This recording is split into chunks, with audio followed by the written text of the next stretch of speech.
À partir de ce moment dans la vie, lorsque vous connaissez une certaine ascension sociale, une certaine progression financière, une certaine aisance, une stabilité, vous avez des contacts, vous avez la notoriété, faites attention à ce que vous faites et avec qui vous passez votre temps. Faites attention aux gens qui vous entourent.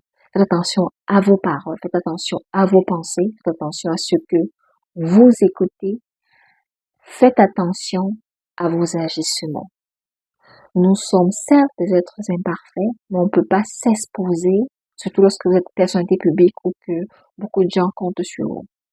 Je prends un exemple, quelqu'un qui est journaliste, quelqu'un qui est diplomate, quelqu'un qui est dans l'administration publique, un ministre, un président, un chef d'entreprise, il peut pas se permettre de faire ce nombre de choses. Pourquoi? Parce qu'il a une image à préserver. Par conséquent, avant d'agir, avant de faire certaines choses charnelles, il faut réfléchir par 100 000 fois. Ici, en France, cette semaine, il y a un jeune footballeur d'origine africaine qui s'est trouvé dans des situations compromettantes avec une fille qui n'est même pas sa copine. Et il faisait des affaires pas très cool, en tout cas, dans l'auto.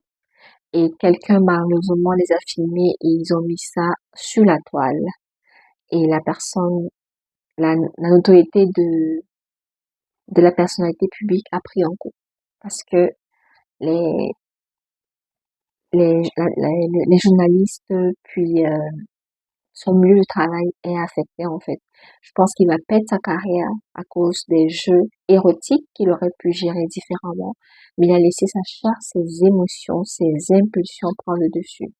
Voilà comment sa belle carrière de,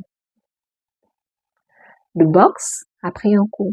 C'est vraiment dommage. Imaginez les familles qui nourrissent. Imaginez, je sais pas s'il y a un personnel employé en fonction de ses activités ou autre chose, c'est le business qu'il fait.